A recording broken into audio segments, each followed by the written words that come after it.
सोचिए, पूरी दुनिया में एक है ईरान जिसने सो कॉल्ड सुपर पावर का सुपावर अलग कर दिया है। बहरीन के अंदर अमेरिका ने अपना एयरबेस खाली कर दिया है। अल्लाह अकबर।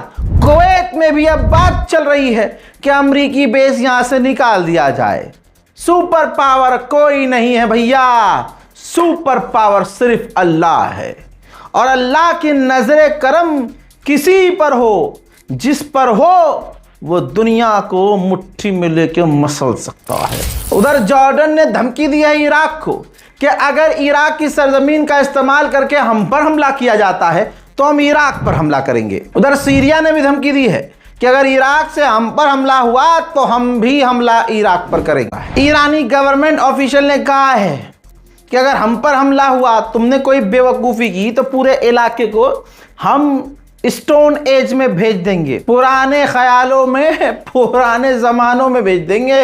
इतना बड़ा ये तुम्हारी दिमाग की ताकत होगी कि सोचो और हमारे खिलाफ घटिया और ख़तरनाक कदम ना उठाना, वरना पूरा इलाका धुआं धुआं कर देंगे। IRGC के ऑफिशियल ने कहा कि अगर हमारे मुल्क पर बड़े हमले हुए तो जो भी देश अमेरिका की ढाल बन रहे हैं वो सब जलेंगे।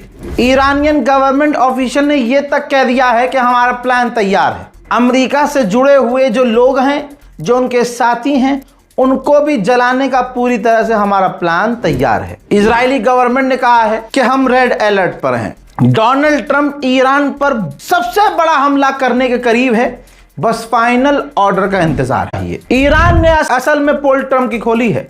ईरान ने कहा कि ओपनली डोनाल्ड ट्रंप जंग की धमकी दे रहा है और चुपके से वो हमसे बात करना चाह रहा है। तो भाई मत करो, तुम भी अपनी गैरत को जिंदा रखो, मत करो ट्रंप से बात। भाई तुम्हारे सुप्रीम लीडर का कातिल है वो, कासिम सुलेमानी का कातिल है वो, बच्चों का कातिल है वो।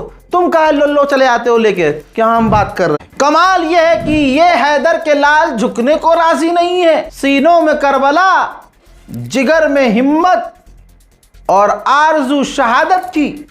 ये है ईरानी जिन्होंने अब कहा है घुटने न टेकते हुए कि हम बुरे से बुरे हालत के लिए तैयार हैं, हमारी आगोश में करबला है। ईरान ने PKK के लड़ाकों को इतना पीटा है कि अब ईरान इराक के बॉर्डर पर PKK के आतंकवादी खंदक खोद रहे हैं, खंदक गड्ढा खोद रहे हैं ताकि ईरानी लड़ाके घुसकर उनके इलाके में उनका दी एंड न कर दे।